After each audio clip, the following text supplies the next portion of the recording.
Hi guys, welcome back to another exciting episode of Dear Unconventionals. Today we are here at the Pose of Art studio for a workshop, an unconventional art form. We are talking about healing, patience, and finding beauty in what's broken. Kintsugi, a 15th century Japanese technique, doesn't hide the cracks in broken pottery. It highlights them with gold. The idea, you ask? That something broken can become even more beautiful if you choose to repair it with care. Meet Paulomi, an artist and teacher who in these workshops doesn't just teach an ancient Japanese technique but also brings in deep emotional healing through it. Through her workshops, she's helped so many people find beauty in their brokenness. So, today join me as I find out more about her passion for art and Kintsugi. Paulomi, hi. Hi.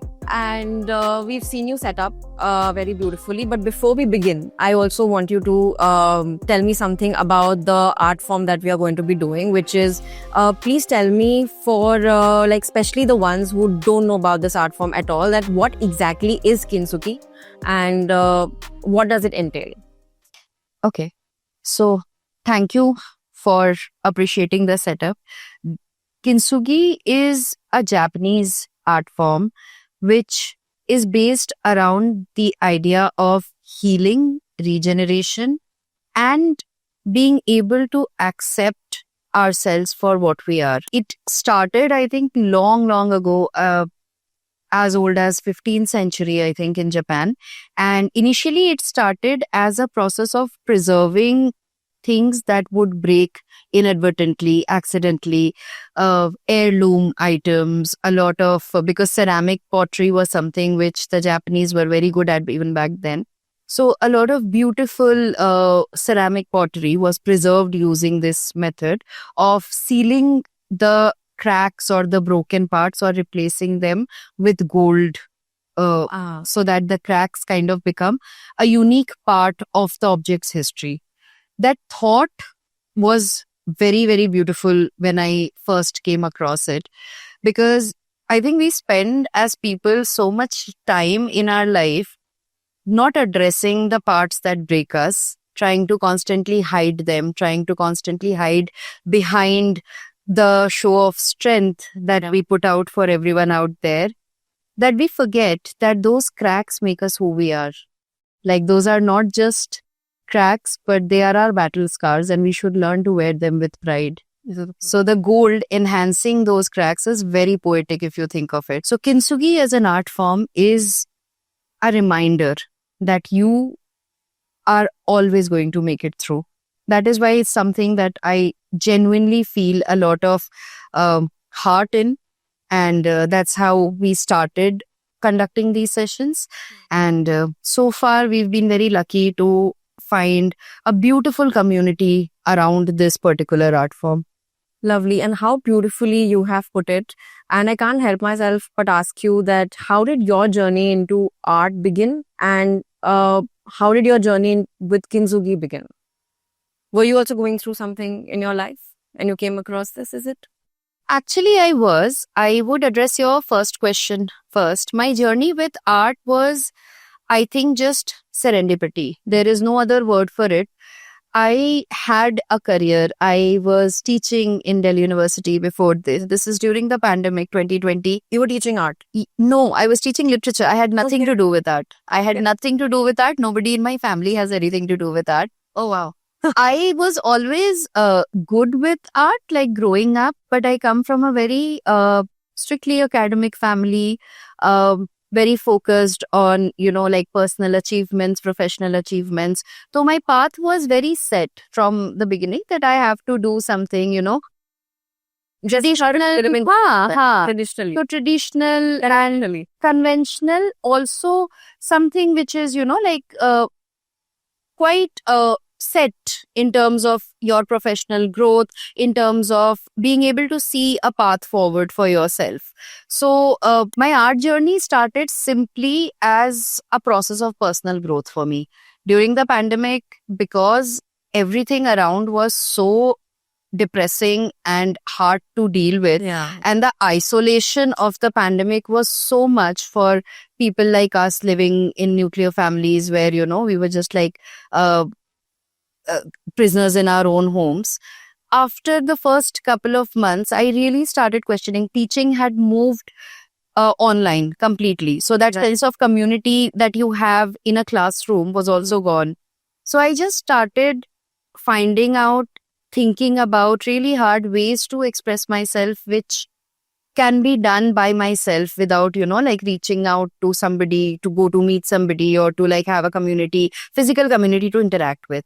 And that is when I reconnected with art. First, it just started as a way to learn something new and to practice it. As a child, I have very traumatic memories of making art, especially in a classroom setup, because the teaching was very canonical always. Yes. So there was a lot of focus on perfection and having to make perfect pieces and being making only beautiful art.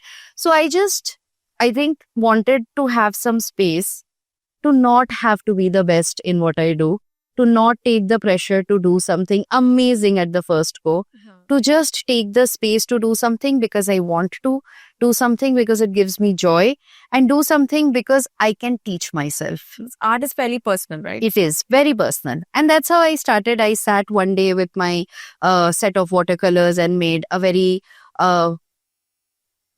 weird looking painting. But the process gave me immense joy. So next day again, I sat with it. And then this started a ritual, which I am so grateful for now. I did this for 100 years. At the end of for 100 days. And at the end of the 100th day, I was very sure that this is something that I want to do more of.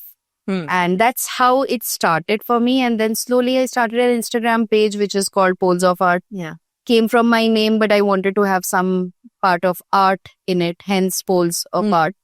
And there I found a beautiful, vibrant community of so many people coping through the pandemic, through art and through connecting with each other over art. And that's how Poles of Art started. Okay. And that's how we kind of started our journey. We moved into workshops in 2023, May 2023, I remember. So it will be 2 years now. 2 years. We were one of the first people to move into experiential art workshops here in Delhi, Gurgaon. Yeah. And we started with good old sip and paints. Yes, good old sip and paints. Yes. We all know now that it's trending on Book My Yeah. Show everywhere. Yeah. That's your concept also. Yes. So we started with the first sip and paints that we did in Gurgaon in 2023.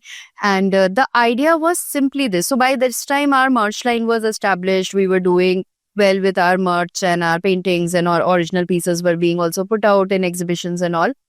This was just a simple experiment that I wanted to conduct to just see if there will be other adults like me who would be willing to let go of the pursuit of perfection to come together and try their hand at art, even if they've never done it, or if they've always wanted to do it but never really had the space for it.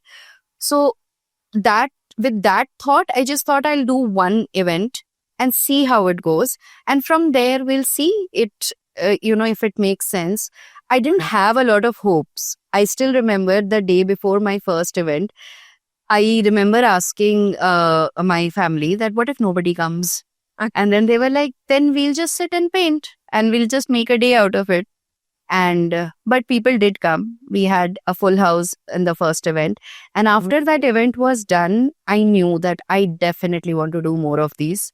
So that was 2 years ago. We were doing like one event a month back then. Last month, I think we've touched more than 45 events in a month. Wow. Yes. So no looking back since then. Huh? Not at all. Very, very grateful to the universe for kind of putting it all together for us. But ever since, our journey has been quite incredible. I have also been able to get quite a few like-minded, absolutely insane individuals like me in my team who also have the same passion and focus towards, like their own personal growth and also art. So we've been able to build together this beautiful community in these 2 years. And that brings me to what we are doing today, Kintsugi. My introduction to Kintsugi was actually through my brother. I had read about Kintsugi a lot and I knew what it is, because in literature also we do come across these references quite a lot. Yeah. But my brother, when he moved to Japan, he attended a Kintsugi session there. And he came back and told me that this is something that you should try once because it's very peaceful. I was also going through a very hard time personally in my life because 2022, I lost my father, and that started me out on a very, like, very deep journey in dealing and understanding with grief and kind of balancing it with how you move forward in life and how you kind of take care of everything around you while you are still in the pits of sadness. So at that time, when he told me that I attended something which I think you would find very meaningful, didn't really make me want to do it immediately, but the thought kind of stayed with me. So I enrolled in an online course. I knew it's not going to be the same, but I wanted to still try. So I enrolled in an online course and I just tried the online module once. Online course of Kintsugi. Yes, online course of Kintsugi. It was from an organization, the same organization that he'd kind of done it with.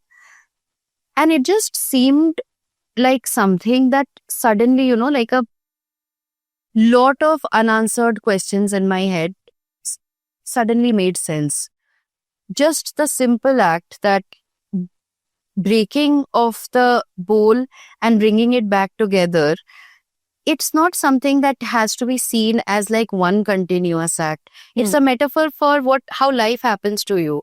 You can prepare yourself all you want. You can think of 1,000 things. You can think that when crisis comes, you will be able to handle it. But actually, when the strike comes, you do break apart. But the breaking apart is momentary.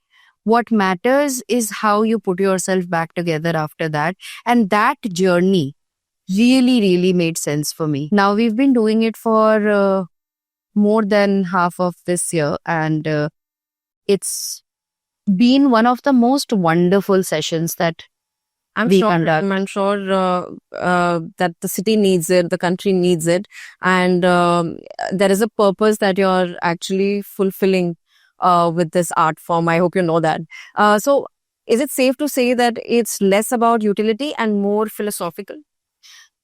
I think Kintsugi offers a very good balance between utility and philosophical parts of your own like individual understanding as well as in terms of community.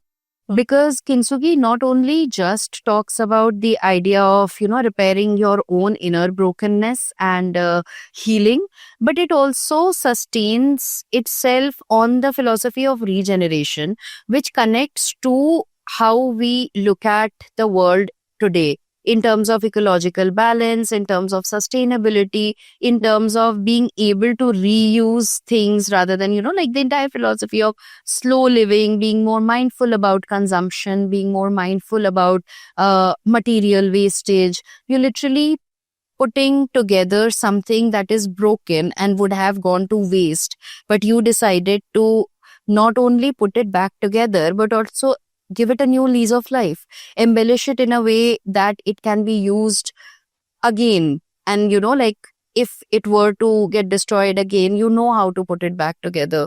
Yeah. So this not only gives whatever you are performing this process on a new life, but also really, really mindfully sets your own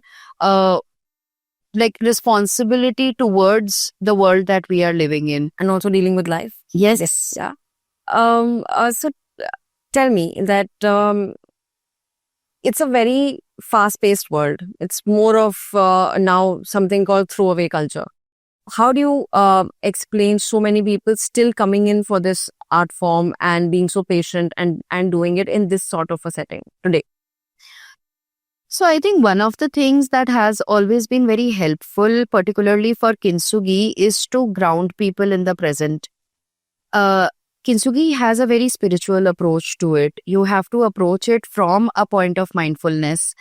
And the first step that we have in our Kintsugi workshop is to ground people with some breath work, with some introspection into the present.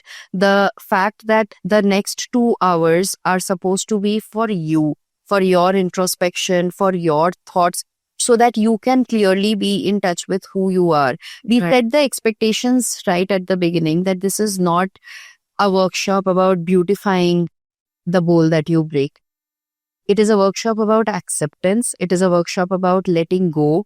It is a workshop about finding beauty when you least expect it, where you least expect it. When we set the expectations and the tone of the session in these terms, we've usually seen people respond pretty well to it. Have you ever had anybody come into your workshop of Kintsugi? And do you have an anecdote where somebody has really transformed from within while doing this? So, we've gotten a lot of people getting emotional. That happens a During the lot. workshop? Yes, yes. So initially when we do our introductions and when I talk about the import of Kintsugi and how what it means and what is the philosophy like, we do get a lot of people getting emotional about, especially like when we talk about grief or when we talk about transformations and all of that. That happens a lot. It's very touching also, Of course. but as an instructor it also puts me in a very difficult spot because you kind of, there are moments in life when you, as human beings, I feel, now it might sound very strange when I put it this way, but I feel that you kind of vibrate at the same frequency. Like there are times when you say something which registers to someone else without you even having to say it. I think all of us can feel at times a singular connection with another person without even being close to them, just because of being present in the same moment and thinking of different things in their life, but in the feeling of it, you are together. Yes.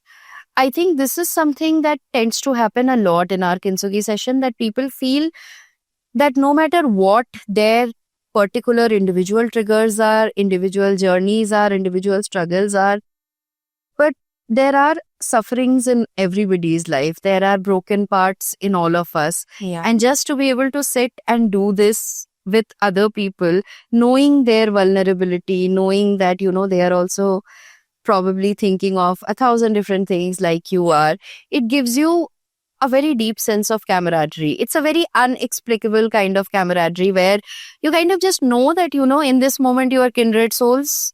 Yeah, with so many unknown people you are sitting, Yes. and you suddenly feel like, oh, I connect with this person also, I connect with this person. And there is also. no talking. Actually, especially for you, because now you're in connection with everybody. Like rest of us are probably just doing the workshop, hardly interacting maybe. But then I think you connect more. Yes, That's way. it is beautiful. It is beautiful. I feel utterly privileged to be able to do something like this with a community and, be in a space where without talking, I can just receive all of this and I can communicate all of this through an activity like this. I'm sure. And I think it's fairly symbolic also, because you are continuously putting yourselves also back together when you fall to pieces at various intervals in life. And this is a good symbolism of that, this is what you need to do. You need to pick up your broken pieces and again fix them back together, because what else? Like, what choice do you have? Absolutely. Absolutely. So, and I think it gives them that strength that, just like how you put these pieces back together, now just go back home and put yourself back together as well. It's the mark of your resilience. Yeah. Like the bowl becomes a mark of your resilience, that you've survived so much. You will survive everything. We know from Google, from experiences, from travel about what Kintsugi is and from what you've just told us, but also from your own personal perspective lens. How do you see the philosophy of Kintsugi? For me, I think, like I said, Kintsugi as a process is a symbol of human resilience. I feel that the way we put ourselves back together, despite life not being easy, despite breaking apart 100 times, despite dealing with situations that you cannot even fathom when everything is all right, how you would deal through. And the fact that how we grow, we evolve, we constantly carve new versions of ourselves out of, whatever life deals with us. I personally really, really align with this entire thought process. I feel that resilience is something that is the biggest celebration of life.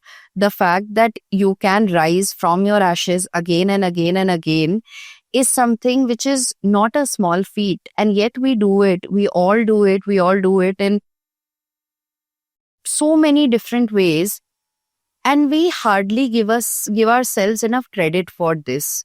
Right. We constantly, like put ourselves together and then move on like nothing has happened. Kintsugi as a process for me just feels like honoring the strength that you have and the way you accept your weaknesses. Not just a celebration of strength, but also a celebration of your weaknesses, because that is what makes you who you truly are. And that's why I feel that it's such a powerful process to kind of, like go through and experience. Very beautifully put. I'll be excited to join you for this. Of course. This workshop that you're taking today. So, how about we learn the process behind it and get going? 100%.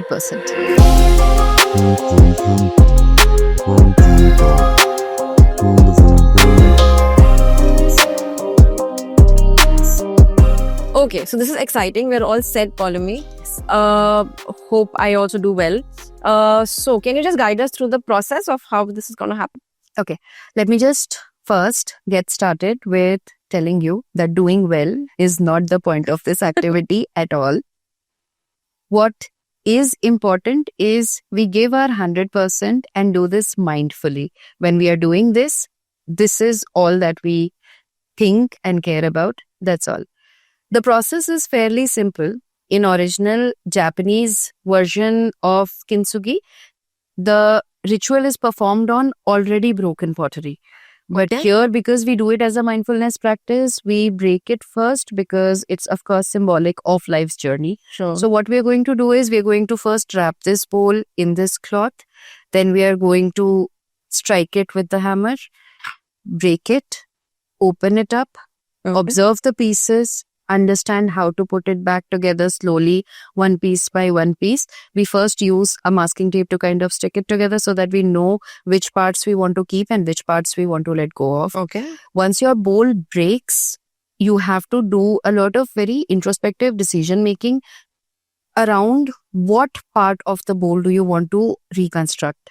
It's absolutely not necessary to put it back together, all pieces in the same space. Also, not the whole of it. Not the whole of it. If you want, you can let some pieces be. If you want, you can also create patterns like of broken spaces, which you can then seal with the borders with gold. That in itself creates a fresh, new perspective on what you're trying to rebuild. And we take time with the repair. And once the repair is done, we set it apart and we drink some chamomile tea, kind of calm ourselves. That's it. Oh, great. Yeah. So this sounds wonderful. Guys, hope you like watching this as well. Stay with me. We start the ritual by first giving ourselves time to absorb the materiality of this. This bowl is not going to be intact in a few minutes. So just hold it in your hands, feel it, just orient yourself. And I know like doing something like this requires a lot of conscious thought, but just keep this in mind that this is something that will cease to exist how you know it in the next few minutes. Just take a couple of minutes. Observe the bowl as much as you can, as well as you can. Hold it, hold the shape of the bowl. Look at all the sides, all the patterns particular to this bowl. And once you feel that you have observed it properly, you are ready to let go of it in this form. Set it aside, open this cloth, put it on your table like this, and I usually like to wrap the cloth over it like this.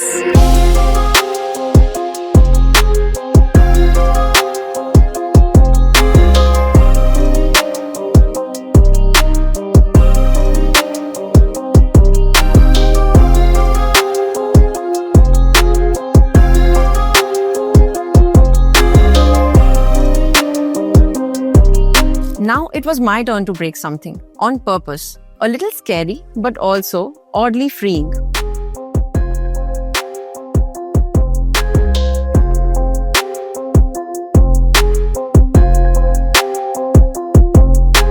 Each step slows you down. You begin to notice the curve of every crack, every fault line, and eventually you don't hate them anymore. So, Paulmi, what was your first time like? I want to know. When you did that internet workshop, was your first time? Yes. So, what was it like first- breaking a bowl and doing that workshop? I actually had access to a lot of original material. So like they use something called urushi lacquer in Japan for the repair. And the repair doesn't happen instantaneously the way we are doing it right now. It takes 3 days for the lacquer to completely dry, and then you go over it again. So like when I say that it is a mindful process, originally it's meant to be something that takes its own sweet time. So for me, it was an act of absolute patience. But the second time when I did it by myself, when I started developing the workshop, I found a lot of catharsis in the process every single time. I mean, each time you did it? Yes, each time. Even today. Like every single time when I'm about to break the bowl, it's the same kind of trepidation.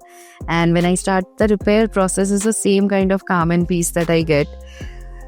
Because it really means a lot to me that this is something that I can do. This is something that I never thought would be possible. But this is something that I'm able to do. You were such a good painter. Anyway, It's taken a while. The art style that I have developed, which is my own voice, is not the kind of art style that is usually celebrated a lot because it's very illustrative. Like I work on stories. If there is something that kind of catches my fancy. So if you also look at my paintings, everything that you see here, these are not the usual realistic pieces that mostly people understand to be as art. Art for me is a very deeply personal journey. I have always seen art as a way to express and as a way to tell stories. And I think something like this allows you so much space to express yourself to your own consciousness more than anybody else. I'm like- sure. The story that you tell yourself during Kintsugi is a very internal thing. You know your struggles, you know what you've overcome, you know what you are struggling against, and you know what these cracks symbolize and what you are actually trying to mend. So yeah, so my first time was exactly all of this. And every time since then has also been, pretty similar. It kind of takes me back to that space every time I do this. So you can definitely call it scary, but oddly freeing also. Yes, I think it's freeing liberating. because it is scary. Yes. Right. So let's check out if the poles are sticking. You're almost done.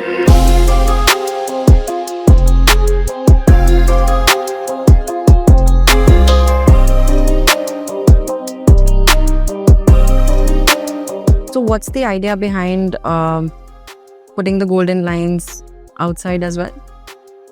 Is basically functionally to seal the bowl so that the movement kind of gets restricted.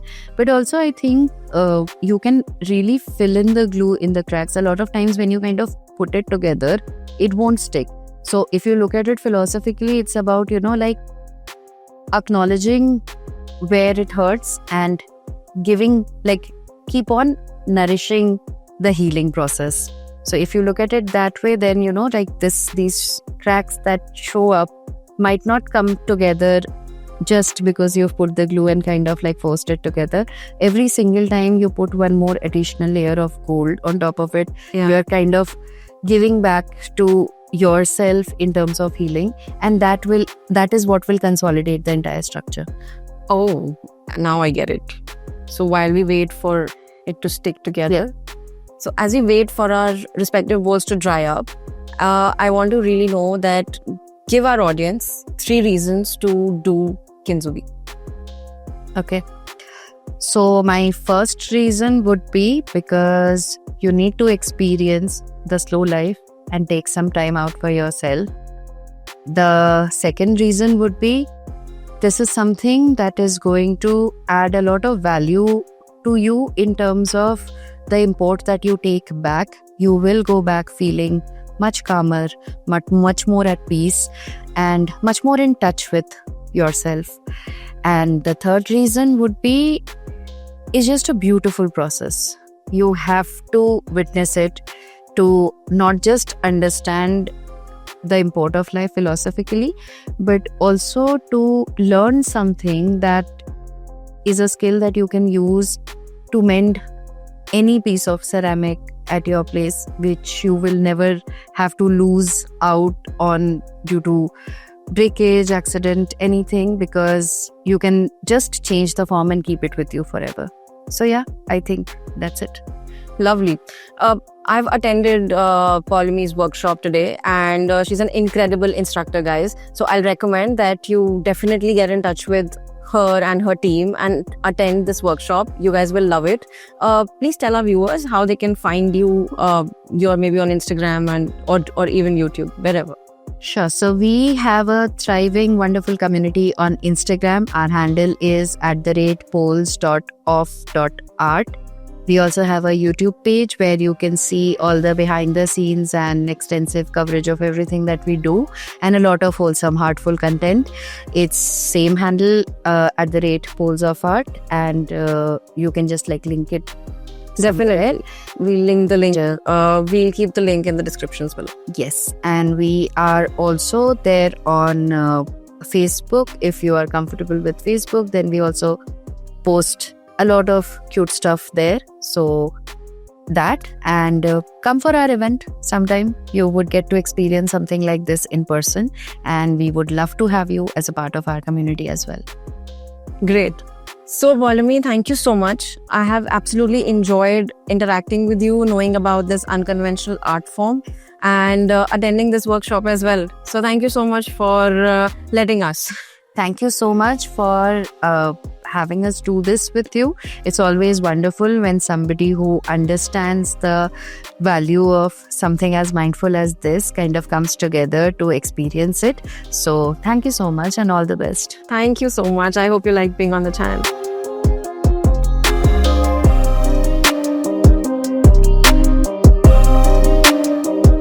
In this workshop, we didn't just fix pottery.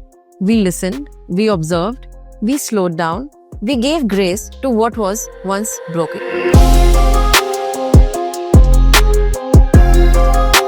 This isn't just a repaired bowl, it's a reminder that what breaks us is exactly what makes us us.